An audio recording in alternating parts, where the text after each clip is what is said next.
All right. Now, Tim's stats deep dive. You made that one really hard to echo with you. I want echoes, not excuses. You're on one today. I'm in the echo business. Not That trophy business. has gotten to your head. It does every single year. Yeah. And Timmy, it will next year. Timmy, my thoughts are with you right now. Yes. Now, your deep dive this week, normally we have about 4 players. You've got about 1,000 on here. And you still don't have my pod play for this week. Yeah, you know what's funny is, like, I generally base these off the back of the deep dives I do in my team's analysis of a Tuesday, and that's been getting smaller and smaller as I run out of faith in the world. Fall into a depth of madness. Yeah. And I was like, do we replace the stat deep dive with something else this week? And then all of a sudden I just sort of got on one and found some good shit. I'm like, no, you know what? We're back. I like that. Yeah. Very good. Okay. Ready, Kat?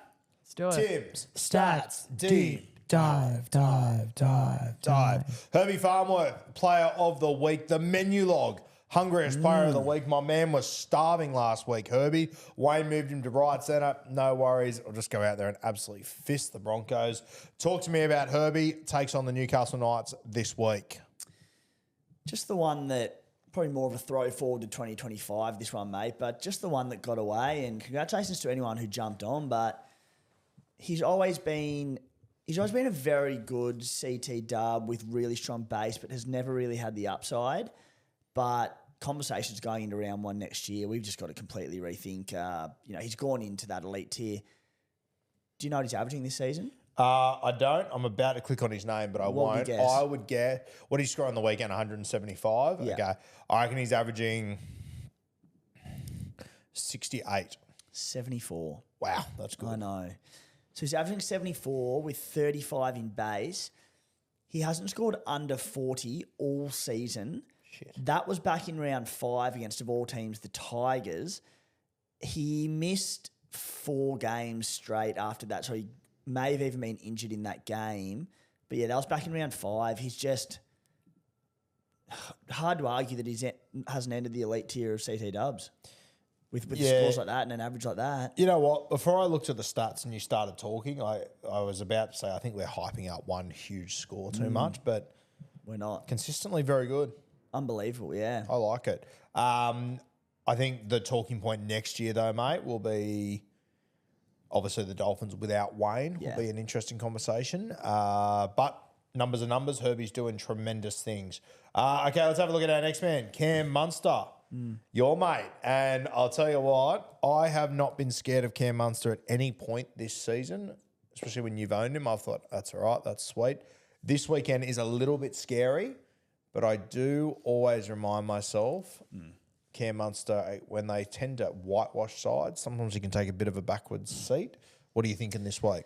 Another very much a throw forward to next year, and that game on the weekend with all their stars out, the Storm had no right to really be in that game, and Munster to score well. We know he turned up or got very close to it.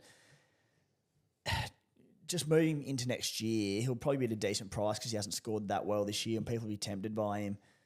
Just with Harry Grant and Jerome Hughes in the team, in particular Jerome Hughes, he just doesn't get the touches, and it's just the dynamics changed. And whilst Jerome Hughes is in there, I just don't think I can really be touching him. And the numbers back it up in recent weeks on a relatively small sample size, but in the 2 weeks prior to last with Grant and Hughes in the team, again, this is more so Jerome Hughes, but he had 32 and 36 receipts, touches of the ball. On the weekend against the Cowboys with them boys out, 57. He almost doubled it. So I'm really fascinated to see how many he gets this week and how many touches he has, but in a game they should be winning easily with those boys back. If that sits around the 30 to 40 again, it'll be just another addition to that sample size where you go, he just doesn't get a lot of ball with him.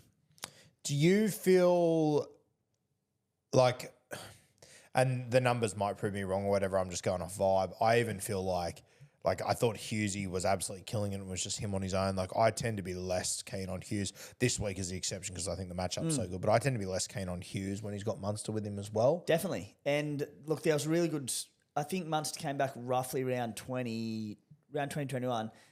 Hughes from that point, after he had 3 tons in 5 games before that and a low score of 78, when Munster returned, he went 25, 60, 66, 66, 64. Then he went bonkers on the Dolphins with 132. But again, there's sort of 5-6 game sample size. Not as good with Munster there because Munster takes quality ball off him. Yeah. All right, our next man we've got for feeder. Are we talking David or Jojo variety? Talking David, and this another, again, sort of a throw forward to next year, and it was before teams came out as well originally. But just having a look at it, back-to-back scores of 41 and 42. Very quick one here, but if Jaden Campbell's the 5'8" inside him next year, you can't go near him. Like, his scores with Jaden Campbell had been terrible. In recent weeks, granted, the Titans have been awful, and Fafita looks like he threw in the towel about a month ago. After what was a really good year, like rugby league-wise, the last 5 weeks, 41, 42, 77, 65, 59. What the hell happened? I don't know where it's gone, but I had a good stat around this. Anyway, it was something like he'd scored, prior to round 22, he'd scored over 80 in something like 10 of 12 games, and his low scores were like a 52 and then 71 and then just fell off the map. Next year, if Jaden Campbell's is 5'8", can't touch him. Next year, if Kieran Foran's is 5'8" on the left edge, I'll probably buy him straight away. Yeah, must have. It's that much of a difference. Wow. Yeah. That's crazy. Yeah, we'll see in the preseason what's going on there. Personally, if I was coaching them, I would have Foran next to him every day of the week. I can't believe they went from getting the absolute best footy out of the most destructive back row in rugby league because of one factor, and they moved it. It's incredible. Wild to me. Crazy. All right, let's move. Oh, the Penrith attack. Here we go. This is such a head fuck to me. There's one guy that's very appealing to me in this backline this week that I've got one big eye on as a potential pod play. He's not my guy, but I'm very close to doing it. He'd be my second choice. I love the look of Brandy Alamotti this week. Very into him. Brandy Alamotti? Yeah, that's his nickname. Really? Yeah. Found out the other day. Brandy. Don't know why. So the Panthers, I have no idea where to go for them in terms of Supercoach players. Forwards are a bit different because they're consistent, but when you look at backs, all year you just go, I want Penrith players, but who? And like, mate, we both do punting podcasts and we look at try scorers and you go, I've no idea who to I don't do it anymore. I don't touch them because the halves keep changing, granted through injury, but then even when there are injuries, it'll be Cole or it'll be Schneider, and that changes the dynamic again. Then they'll change to Ruver and Toto edges on a whim out of nowhere based on matchups. And like last week, Toto moved to the right edge and you go, sweet, we sort of spoke about it and we thought that was probably the better edge to be on. Taruva gets a double on the left, Toto none on the right. It is so difficult. And one thing that I have found with them is that they're just they're very dominant through the middle. Now, give me your thoughts on it. Something's going on wrong here. I cannot bloody find my stats. Anyway, look, guys, the wheels have fallen off. Yeah. The Stallions, they are just in all sorts. They're headed for the glue factory and they're stumbling their way there. Yeah. Anyway, no, I've got it. We're back. Sorry. So the Panthers, we know they like to play that unders footy where the halves crab across field and bring their back rolls or their centres underneath. It's always back through the middle corridor. So I had a little bit of a look into it. They score the second most tries of any team in the competition through the middle corridor with 23. The Dolphins number one with 24. And you look at that and go, they're not traditionally like most teams do their damage on the edges and score edge. They don't. It's through the middle. Their back rows score a few. And that ties into, it's just hard to pick edge players for them. The only team that scores more tries through the middle than the Panthers is the Dolphins. Is that what you just said? Yeah. The Dolphins missing their two best front rowers for the entire season. They're missing their hooker for weeks. That's bizarre. 24 to 23. It's probably again, thinking off top of the melon, but probably a bit of a credit to Jeremy Marshall-King. And I know he's missed a chunk recently, but if it's off the back of his work around hooker, I don't know, But I don't even feel like JMK's been like he's been good this year. Yeah, I don't know. But he hasn't had like a fucking hooker of hooker seasons or anything. No. That's bizarre. Yeah, it's a fascinating one, isn't it? So, like, I look at this week and I go, I want to get Penrith players for this matchup with the Titans. I think it's probably the best matchup of the week, that one, and probably the Storm Broncos. But where do you go? Can I ask a question? And I don't want to debunk any of your stats or anything. I'm just genuinely interested. Good. You know when we see stats of where teams score down the left, the right, middle, whatever, is that based of like where they cross the try line, or is it based of where they put the ball down? I don't know. I get mine from Stats Insider website. Really good website. Very keen to see. Yeah, and it must be where they cross the try line, right? Surely, because they're like going little runs. I don't know about that because when wingers come in and put it under the post, that wouldn't go down as a middle try. That's what I'm saying. That they don't, right? I reckon it'd come down to like right edges from your back rower out, and anything in between is your hooker. Where props. they cross the try line, or where they make the break, or where they score? Probably what position they're playing. What position they're playing? Yeah, okay. that's how I take it. Yeah, I would assume so. I'm just...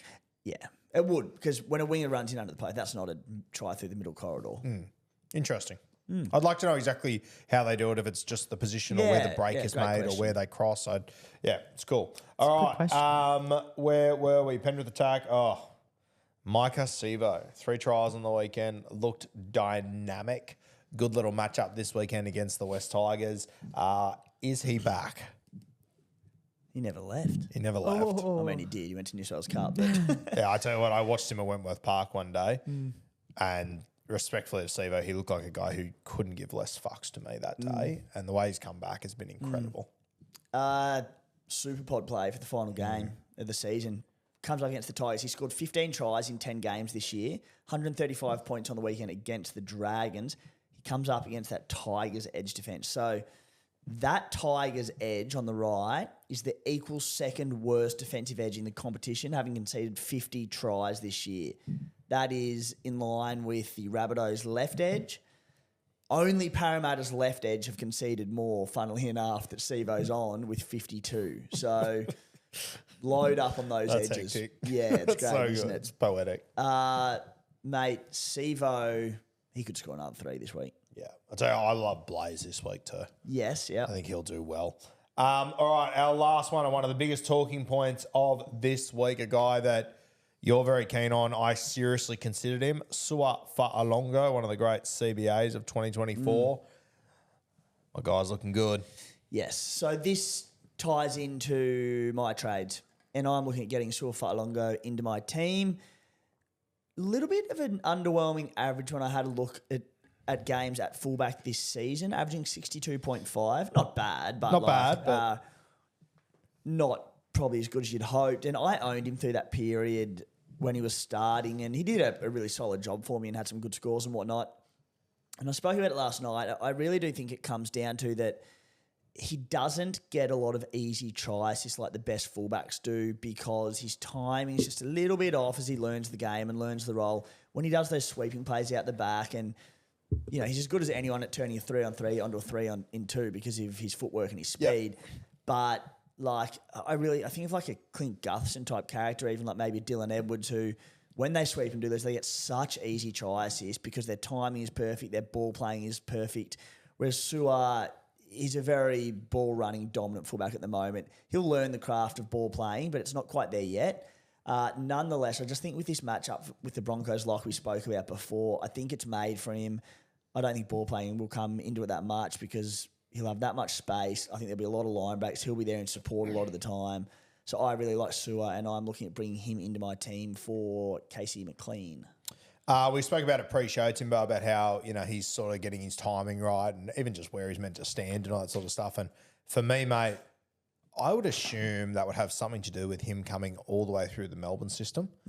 He probably hasn't spent that much time with elite halves and elite spines and all that sort of stuff coming through the juniors. Like normally that Thunderbolts team that plays in the Harold Matson SG Ball, they're not normally that great. Yeah. And I would imagine him coming through, the entire game plan of those teams would have been just get the ball to fucking Just Sua. give him the ball. Give him the ball and just let him do his fucking thing. Good call. And you go and you have a look, even the highlights that I uploaded 2.5 years ago of him and shit, like a lot of it is just off a scrum, see you later sort of stuff. So It'll take him time, but the kid is just supremely talented. Can't you just see him strolling over for 2 tries off scrums in this? Yep. Where they just give him the ball and he goes, catcher. In the first 15 minutes. Yes. He could, yeah. He's a scary prospect this week. He is. And, like, he'll be fun to own for this game, if nothing else.